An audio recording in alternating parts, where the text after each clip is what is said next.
Hi hello, പ്രീതാസ് വ്ലോഗിലേക്ക് സ്വാഗതം. എല്ലാവരും സുഖമായിരിക്കുന്നുവെന്ന് കരുതുന്നു. 2-3 ദിവസമായി വീഡിയോ ഇട്ടിട്ട് കുറച്ച് തിരക്കിലായിരുന്നു, അതുകൊണ്ട് വീഡിയോ ഒന്നും ഇടാൻ പറ്റിയില്ല. പിന്നെ എന്തൊക്കെയുണ്ട് വിശേഷങ്ങൾ? എല്ലാവർക്കും മഴയൊക്കെ കിട്ടിക്കാണുമെന്ന് കരുതുന്നു. 2-3 ദിവസമായിട്ട് നല്ല മഴയായിരുന്നു. ഇവിടെ കൊല്ലം ജില്ലയിലൊക്കെ നല്ല മഴയായിരുന്നു. എല്ലായിടത്തും മഴ ഉണ്ടായിരുന്നു എന്നാണ് തോന്നുന്നത്. ഉച്ച കഴിഞ്ഞ് എല്ലാ ദിവസവും മിക്കവാറും 2-3 ദിവസമായിട്ട് അടുപ്പിച്ച് മഴയുണ്ട്. എങ്കിലും ഫാനൊന്നും ഇടാതെ നമുക്ക് കിടക്കാൻ പറ്റത്തില്ല, നല്ല ആവിയാണ് മഴ പെയ്താൽ. പിന്നെ കൃഷിക്കാർക്കൊക്കെ നല്ല ഇതാണ്. ഇപ്പം ചേന, ചേമ്പ് അങ്ങനെയൊക്കെ നടുന്നതിനും, അതുപോലെ റബ്ബർ കൃഷിക്കാർക്ക് റബ്ബർ വെട്ടുന്നതിനും ഇപ്പോൾ ഈ നല്ല മഴ 2-3 കിട്ടിയതുകൊണ്ട് അവർക്കിനി റബ്ബറൊക്കെ വെട്ടാൻ പറ്റും. നേരത്തെ മെയ് മാസം വരെയൊക്കെ നോക്കിയിരിക്കണമായിരുന്നല്ലോ. ഒരു ഏപ്രിൽ അവസാനം മെയ് ഒക്കെ ആകുമ്പോഴേ മഴ കിട്ടത്തുള്ളായിരുന്നു. അപ്പോൾ എന്താണെന്ന് അറിയത്തില്ല, 2-3 ദിവസം കൊണ്ട് നല്ല മഴ പെയ്യുന്നത് കൊണ്ട്. പക്ഷേ തണുപ്പൊന്നും പറയാനൊന്നുമില്ല, നമുക്ക് ചൂടെടുക്കുന്നുണ്ട്. എങ്കിലും ആ മഴ കിട്ടിയതിൽ എല്ലാവർക്കും ഒരു സന്തോഷമുണ്ട്. ഭൂമിയൊക്കെ ഒന്ന് തണുത്തു.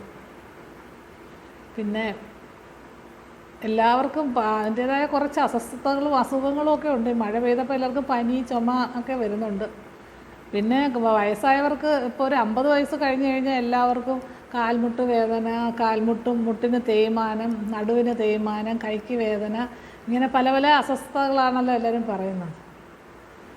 ഇതിനൊക്കെ പ്രത്യേകിച്ച് അതൊക്കെ ഒരു ഏജിൽ നമുക്ക് കുറച്ച് വേദനകളും കുറച്ച് തേയ്മാനങ്ങളും ഒക്കെ ഉണ്ടാവും.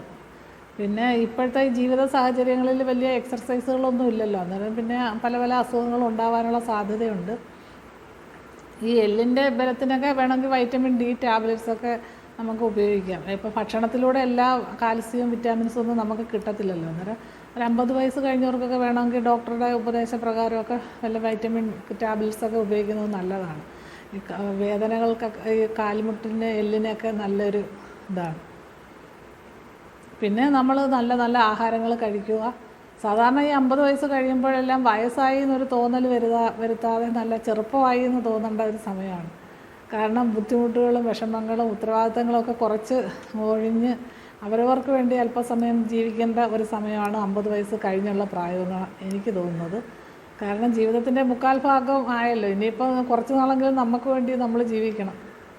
എപ്പോഴും മറ്റുള്ളവർക്ക് വേണ്ടി ജീവിച്ച് സമയം കളയേണ്ട കാര്യമില്ല. പക്ഷേ 50 വയസ്സ് കഴിയുമ്പോൾ ചിലപ്പോൾ തിരക്ക് കൂടിയാണ് വരുന്നത്. മക്കളെയും കൊച്ചുമക്കളെയൊക്കെ നോക്കേണ്ട അവസ്ഥകളിലൂടെ കടന്നു പോകുന്ന അമ്മമാരും ഉണ്ട്. എങ്കിലും നമുക്ക് വേണ്ടി കുറച്ച് സമയം നമ്മൾ ചിലവാക്കണം. കുറച്ച് നമ്മൾക്ക് ഇഷ്ടമുള്ള കാര്യങ്ങളൊക്കെ ചെയ്യാനും നമ്മുടെ ആരോഗ്യത്തെക്കുറിച്ച് കുറച്ച് ശ്രദ്ധിക്കാനും ഒക്കെ ഒരു സമയം കണ്ടെത്തുന്നത് ഏറ്റവും നല്ലതാണ്. വിറ്റാമിൻസ് ഉള്ള ആഹാരങ്ങളൊക്കെ കഴിക്കുക എന്നുള്ളതേ ഉള്ളൂ. പിന്നെ നല്ല ഡെയിലി ഒരു മുട്ട, വെജിറ്റേറിയൻ ആണെങ്കിൽ അറിയത്തില്ല, വെജിറ്റേറിയൻ ആൾക്കാരൊക്കെ ആണെങ്കിൽ വല്ല പയറൊക്കെ പുഴുങ്ങി തിന്നുമോ, കടല അങ്ങനെ എല്ലാം കഴിക്കുന്നത് നല്ലതാണ് ഒരു പ്രോട്ടീൻ കിട്ടുന്നതിന്. അല്ലെങ്കിൽ ഒരു മുട്ടയൊക്കെ ഡെയിലി കഴിക്കുന്നത് നല്ലതാണെന്നാണ് ഡോക്ടർമാർ പറയുന്നത്. അതുപോലെ പച്ചക്കറി എല്ലാം നല്ല കഴിക്കണം. അതുപോലെ സമയത്ത് ആഹാരം കഴിക്കണം, ഉറങ്ങണം. നന്നായിട്ടൊരു 6 മണിക്കൂറെങ്കിലും ഉറങ്ങണം. മിക്കവാറും ആൾക്കാരുടെ പ്രശ്നം ഉറക്കമില്ലായ്മയാണ്. രാത്രിയിൽ ഇങ്ങനെ ഉറങ്ങാതെ കിടക്കുക എന്നുള്ളതാണ്. കുറേ ആൾക്കാർ 50 വയസ്സ് കഴിഞ്ഞാൽ പിന്നെ മിക്കവാറും ആൾക്കാർക്ക് ഉറക്കമില്ലെന്നാണ് പറയുന്നത്. എനിക്കങ്ങനെ ഇല്ല കേട്ടോ. എനിക്ക് ഉറക്കം കട്ടിൽ കണ്ടാൽ ഉടനെ ഉറങ്ങണമെന്നുള്ള ചിന്തയാണ്. ഉറക്കമില്ലാത്ത ആൾക്കാരുടെ കാര്യമാണ് പറയുന്നത്. അവരെല്ലാം ഈ മൊബൈലിൽ കളിച്ച് കുത്തി ഇങ്ങനെ സമയം കളഞ്ഞ് കിടക്കുന്നതാണ്. പിന്നെ 2 മണിക്കൂറോ 3 മണിക്കൂറോ ഒക്കെ ഉറങ്ങിയാലായി. പിന്നെ ഉച്ചയ്ക്കെങ്ങാനും ഒന്ന് കിടന്ന് മയങ്ങിപ്പോയിട്ടുണ്ടെങ്കിൽ പിന്നെ രാത്രി ഒട്ടും ഉറക്കമില്ലെന്നാണ് പറയുന്നത്. ഈ ഉറക്കം ഒഴിയുമ്പോൾ എന്താ സംഭവിക്കുന്നത് വെച്ചാൽ നമുക്ക് പ്രഷർ, ഷുഗർ അങ്ങനെയൊക്കെ അസുഖങ്ങളുള്ളവർക്ക് അത് കൂടാനുള്ള സാധ്യതയുണ്ട്. നന്നായിട്ട് നമ്മൾ ഉറങ്ങിയാലേ നമ്മുടെ ബ്രെയിനിന് നല്ല റെസ്റ്റ് കിട്ടത്തുള്ളൂ. സ്വപ്നങ്ങൾ പോലും കാണാതെ ഉറങ്ങണമെന്നാണ് പറയുന്നത്. സ്വപ്നങ്ങൾ കണ്ടുറങ്ങുകയാണെങ്കിലും ബ്രെയിനിന് റെസ്റ്റ് ഇല്ലെന്നാണ് ഡോക്ടേഴ്സ് പറയുന്നത്. അതുകൊണ്ട് അത്രയ്ക്ക് നന്നായിട്ട് നമ്മൾ ഉറങ്ങണം. അങ്ങനെ ഉറങ്ങാൻ പറ്റണമെന്നുള്ളതാണ്. അതിന് ഞാൻ പറയുന്നത് ഒട്ടും ഉറക്കമില്ലാത്തവർ മൊബൈലൊന്നും ഉപയോഗിക്കാതെ നല്ല പാട്ടെങ്ങാനും കേട്ടുകൊണ്ട് കിടക്കുക, അപ്പോഴും നമുക്ക് ഉറങ്ങാൻ പറ്റും. അല്ലാതെ ചുമ്മാ കട്ടിലിൽ ചെന്ന് ഉറങ്ങാനായിട്ട് കിടന്നു കഴിയുമ്പോൾ ചിലപ്പോൾ ഉറക്കം വരത്തില്ല. പല പല കാര്യങ്ങൾ ആലോചിച്ചും ടെൻഷൻ അടിച്ചും നമുക്ക് ഉറങ്ങാൻ പറ്റത്തില്ല. അത് നമുക്കിഷ്ടമുള്ള ഏതെങ്കിലും പാട്ട് സൈലൻറ്റിൽ ഒരു സൗണ്ട് കുറച്ച് വെച്ചിട്ട് അത് കേട്ടുകൊണ്ട് കിടന്നാൽ ചിലപ്പോൾ നമുക്കങ്ങ് ഉറങ്ങാൻ പറ്റും. അല്ലെങ്കിൽ നാമം ചൊല്ലിക്കൊണ്ട് കിടക്കുക.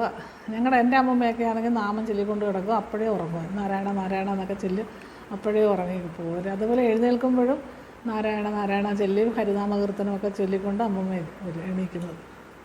അതൊക്കെ പഴയ ആചാരങ്ങളാണ് കേട്ടോ. ഇതിപ്പോൾ അത് പറഞ്ഞെന്നും പറഞ്ഞ ആൾക്കാർ ഇനി എല്ലാവരും നാമം ചെല്ലാനൊന്നും ഞങ്ങൾക്ക് വയ്യ. അത് ഒരു അന്നത്തെ ശീലങ്ങൾ. ഇപ്പം മൊബൈൽ കളിച്ച് മൊബൈലിലുള്ള പിന്നെ ഈ സീൻസിലൊക്കെ കണ്ടിട്ട് പിന്നെ ഒട്ടും ഉറക്കമില്ലാതെയും കിടക്കുന്നുണ്ട്. നന്നായിട്ട് ഉറങ്ങുക, പിന്നെ നന്നായിട്ട് ചിന്തിക്കുക, നല്ല നല്ല കാര്യങ്ങൾ ചിന്തിക്കുക. പിന്നെ നമ്മൾ എക്സർസൈസ് ചെയ്യാൻ പറ്റുമെന്നെങ്കിൽ ചെയ്യുക. അല്ലെങ്കിൽ വീട്ടിലെ ജോലിയൊക്കെ ചെയ്യുന്നതിൽ തന്നെ എക്സർസൈസ് ഉണ്ട്. പിന്നെ നമുക്ക് തനിയെ വീട്ടു ജോലിയൊന്നും അധികം ചെയ്യാത്ത വീട്ടമ്മമാരാണെങ്കിൽ ഇപ്പം ജോലിക്കാരൊക്കെ ഉണ്ട്, അവർ വന്നെല്ലാം ചെയ്യുന്നുണ്ടെങ്കിൽ അല്പം എക്സർസൈസ്, യോഗ അതേപോലെയുള്ളതൊക്കെ കണ്ടെത്തി യോഗ ചെയ്യുന്നത് ഏറ്റവും നല്ലതാണ്. മെൻ്റലി നല്ലതാണ്, അതുപോലെ നമുക്ക് ഫിസിക്കലി നല്ലതാണ്. നല്ല ഉച്ഛ്വാസത്തിന് അതാണല്ലോ ഏറ്റവും യോഗയിൽ പ്രധാനം. അതുവഴി നമുക്ക് നല്ല ശരീരത്തിന് നല്ല ഉന്മേഷം ഉണ്ടാകും. പക്ഷേ നല്ല പീസ്ഫുള്ളായിട്ടിരുന്ന് ചെയ്യണം. അന്നേരം നമ്മൾ പെട്ടെന്ന് ചെയ്ത് തീർക്കാൻ വേണ്ടി പടപടാ കുറേ വ്യായാമങ്ങൾ ചെയ്തിട്ടൊന്നും കാര്യമില്ല. നമ്മളത് സമാധാനമായിട്ട് സമയമെടുത്ത് വേണം യോഗ ചെയ്യാൻ. അതിനൊരു തയ്യാറെടുപ്പ് ചെയ്തിട്ട് വേണേ തുടങ്ങാവുള്ളൂ. അല്ലാതെ എളുപ്പം ചെയ്ത് ഇത് 5 മിനിറ്റ് കൊണ്ട് എളുപ്പം ചെയ്തിട്ട് നമുക്ക് താഴെ ജോലിയുണ്ട് അത് ചെയ്യണം അങ്ങനെയൊന്നും വിചാരിച്ച് യോഗ ചെയ്തിട്ട് കാര്യമില്ല. യോഗ ചെയ്യുമ്പോൾ എപ്പോഴും നമ്മൾ കുറച്ച് സമയമെടുത്ത് അതിൻ്റെ ആ ക്രമം അനുസരിച്ച് വേണം ചെയ്യാൻ. പക്ഷേ ഡെയിലി യോഗ ചെയ്യുന്നത് ഏറ്റവും നല്ലതാണ്. അല്ലെങ്കിൽ കുറച്ച് എക്സർസൈസ് എന്തെങ്കിലും ഉണ്ടെങ്കിൽ അതൊക്കെ ചെയ്യുക. പിന്നെ രാവിലെ കുളിക്കുക. അതൊക്കെ ചെയ്ത് നല്ല മൈൻഡ് നല്ല ഫ്രഷാക്കി വയ്ക്കുക. അല്ലാതെ എപ്പോഴും കൈമുട്ട് വേദന, കാല് വേദന, കൈ പൊക്കാൻ വയ്യ, പിന്നെ ആശുപത്രിയിൽ പോകണം, പ്രഷറാണ്, ബ്ലഡ് ചെക്ക് ചെയ്യണം, ഇങ്ങനെയൊക്കെ എപ്പോഴും ചിന്തിച്ചുകൊണ്ടിരുന്ന് കഴിഞ്ഞാൽ നമ്മൾ ഓരോ ദിവസവും ഡൗണായി വരത്തേ ഉള്ളൂ. പോസിറ്റീവായിട്ട് ചിന്തിക്കുക. എല്ലാ കാര്യങ്ങളും നന്നായി വരും, നല്ലതായി വരുമെന്ന് നമുക്ക് ചിന്തിക്കുക. മിക്കവാറും അമ്മമാർക്കും അച്ഛന്മാർക്കും ഒക്കെ 50 വയസ്സ് കഴിയുമ്പോൾ മക്കളെ കല്യാണമൊക്കെ കഴിഞ്ഞ് അവരൊക്കെ സെറ്റിലായി, അവരൊക്കെ ജോലി കിട്ടി, അവർക്കൊക്കെ അങ്ങനെയൊക്കെ ഒരു സമാധാനത്തോടുകൂടി കഴിയുന്ന 50 വയസ്സ് കഴിഞ്ഞ അമ്മമാരും അച്ഛന്മാരും ഒക്കെ ഉണ്ട്. ഇതൊന്നും അല്ലാതെ ഒന്നും ആവാതെ വിഷമിച്ചിരിക്കുന്ന അച്ഛനമ്മമാരും ഉണ്ട്. എങ്കിലും ഭൂരിഭാഗം ആൾക്കാർക്കും ഒരു 50 വയസ്സൊക്കെ കഴിയുമ്പോഴത്തേന് എല്ലാ ഉത്തരവാദിത്തങ്ങളൊക്കെ ഒഴിഞ്ഞ് സ്വസ്ഥമായിട്ടിരിക്കുന്ന അമ്മമാരും അച്ഛന്മാരുമാണ്. അവർക്ക് അവരുടെ ജീവിതം എൻജോയ് ചെയ്യുക, യാത്രകളൊക്കെ ചെയ്യുക, അതുപോലെ ഏതെങ്കിലും സുഹൃത്തുക്കളെ ബന്ധുക്കളെയൊക്കെ കാണാനുണ്ടെങ്കിൽ അവരുടെ വീടുകളിലൊക്കെ പോയി അവരെയൊക്കെ കണ്ട് സന്തോഷമായിട്ട് ജീവിക്കാനുള്ള സമയമാണ് 50 വയസ്സ് കഴിഞ്ഞത്. 50 വയസ്സ് കഴിയുമ്പോൾ ഒരു പുതിയ ജീവിതം ആരംഭിക്കുകയാണ് ചെയ്യുന്നത്. അത്രയും നാളത്തെ പ്രാരാബ്ധത്തിലൂടെ കടന്നു പോയിട്ട് സന്തോഷത്തോടെയും സമാധാനത്തോടെയും കഴിയേണ്ട ഒരു സമയമാണ് 50 വയസ്സ് കഴിഞ്ഞുള്ള ജീവിതം. പിന്നെ ജോലിക്ക് പോകുന്ന ആൾക്കാരാണെങ്കിൽ അവർക്ക് എന്തായാലും റിട്ടയർമെൻറ്റ് വരെ ജോലി ചെയ്തല്ലേ പറ്റുള്ളൂ. അവർക്ക് അത് വേറൊരു റുട്ടീൻ. അല്ലാത്ത ആൾക്കാരുടെ കാര്യം ഞാനീ പറയുന്നത്. എന്തായാലും നമുക്ക് ഉള്ള ജീവിതം സന്തോഷത്തോടെയും സമാധാനത്തോടെയും കഴിയുക.